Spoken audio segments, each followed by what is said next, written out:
कानूनी पचड़े में फंसे दस्तावेज की असलियत जानना कितना कितना जरूरी हो जाता है ना। हाँ बिल्कुल। आज हम भारतीय नागरिक सुरक्षा संहिता 2023 मतलब बीएनएसएस को ध्यान में रखते हुए इन दस्तावेजों और लिखावट की बारीकियों की एक गहरी पड़ताल कर रहे हैं।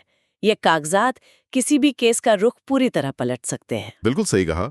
और इसीलिए तो देखिए, बीएनएसएस की धारा 272 विशेषज्ञों की राय को इतनी अहमियत देती है।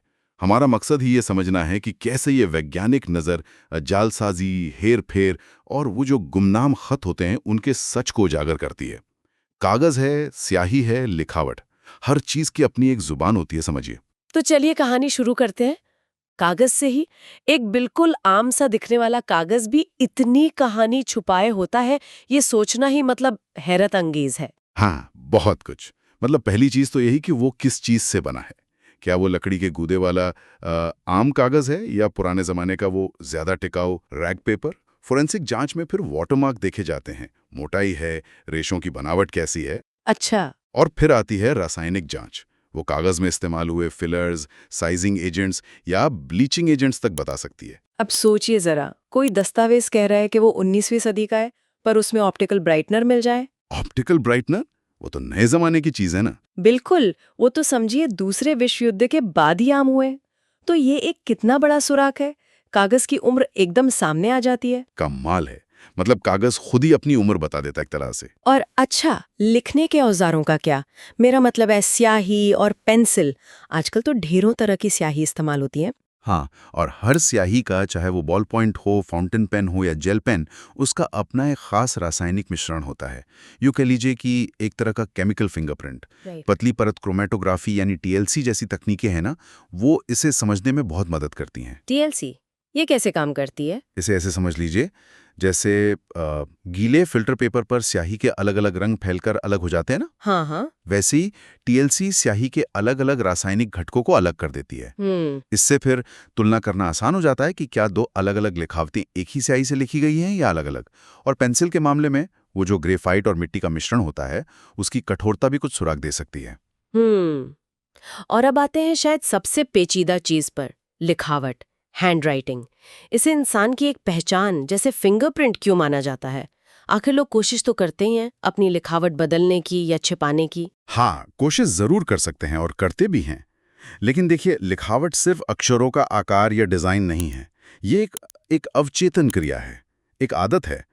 विशेषज्ञ जो हैं, वो लिखावट की उन आदतों को देखते हैं जो अपने आप होती हैं, जैसे अक्षर कैसे बनते हैं, उनका झुकाव किधर है, शब्दों और अक्षरों के बीच कितनी जगह छोड़ी जा रही है, और सबसे जरूरी चीज है लिखने का प्रवाह, मतलब उसकी लय और दबाव। लय और दबाव? हाँ, कोई कितना भी छुपाने की या नकल करने की कोशिश करे, ये नैसर्गिक लय और दबाव बनाना बहुत मुश्किल होता है।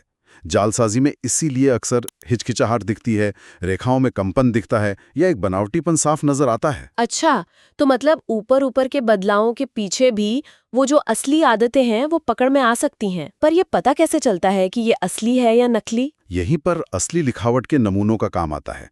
उन्हें हम एग्जाम्पलर्स कहते हैं। एग्जाम्पलर्स? जी, ये वो नमूने होते हैं जो या तो शक के दायरे में आने से पहले सामान्य कामकाज में लिखे गए हों, जैसे पुराने पत्र, डायरी, नोट्स वगैरह, या फिर जांच के दौरान खास तौर पर लिखवाए गए हों। इनसे तुलना करके विशेषज्ञ देखते हैं कि संदिग्ध लिखावट में वो नैसर्गिक प्रवाह, वो आदतें मौजूद हैं या नहीं। जैसे नकल करके, मतलब सिमुलेटेड तरीके से लिखने में अक्सर गति धीमी हो जाती है, कहीं कहीं सुधारने के निशान दिखते हैं। ट्रेस करने पर, मतलब ट्रेस्ड हैंडराइटिंग में, दबाव अक्सर एक जैसा रहता है और रेखाएं कांपती हुई सी हो सकती हैं। और अगर कोई बस याददाश्त से फ्री हैंड लिख रहा है, तो उसमें मौलिक विशेषताएं ही गायब मिलेंगी। समझ गई। और अगर किसी दस्तावेज में बाद में कुछ जोड़ा गया हो या कुछ मिटाया गया हो, उसे कैसे पकड़ते हैं? अच्छा सवाल है। अगर कुछ जोड़ा गया है तो अक्सर स्याही के रंग या उसके प्रकार में फर्क दिख जाता है, या फिर लिखावट की शैली थोड़ी अलग हो सकती है, या शब्दों का अलाइनमेंट, मतलब सीध, वो थोड़ा गड़बड़ हो सकता है। और मिटाने के निशान, चाहे वो किसी केमिकल से मिटाया गया हो या रगड़कर, वो अक्सर यूवी या इंफ्रारेड लाइट में या फिर माइक्रोस्कोप के नीचे साफ नजर आ जाते हैं।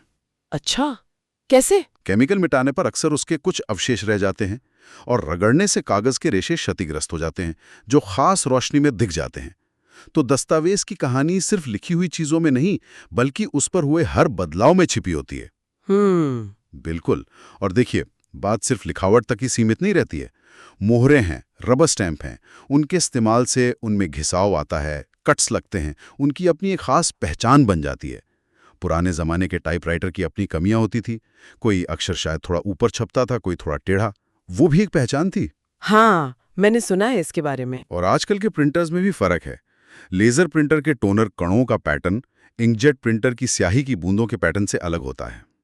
यहाँ तक कि जो सरकारी नोट या स्टैम्प पेपर छापे जाते हैं, उन सरकारी प्रिंटिंग प्रेस के ब्लॉक या प्लेट की भी अपनी अनूठी विशेषताएं होती हैं, जिनसे दस्तावेज के स्रोत का पता लगाया जा सकता है। वाह! तो मतलब कागज के रेशों से लेकर प्रिंटर के पैटर्न तक हर छोटी से छोटी चीज एक सबूत बन सकती है। ये तकनीकें सचमुच सच्चाई को सामने लाने और न्याय सुनिश्चित करने में कितनी महत्वपूर्ण भूमिका निभाती हैं। निश्चित रूप से। और ये हमें एक जरूरी सवाल पर सोचने को मजबूर भी करता है। किस तरह का सवाल? यही कि जैसे जैसे हम डिजिटल दस्तावेजों और इलेक्ट्रॉनिक हस्ताक्षरों की दुनिया में और आगे बढ़ रहे हैं, तो ये जो पारंपरिक फोरेंसिक तकनीकें हैं, ये भविष्य में कैसे विकसित होंगी? क्या भविष्य में इनकी जगह नई डिजिटल फोरेंसिक तकनीकें ले लेंगी पूरी तरह से, या फिर सच तक पहुंचने के लिए इन दोनों को, मतलब पारंपरिक और डिजिटल दोनों को मिलकर काम करना होगा? ये एक सोचने वाली बात है।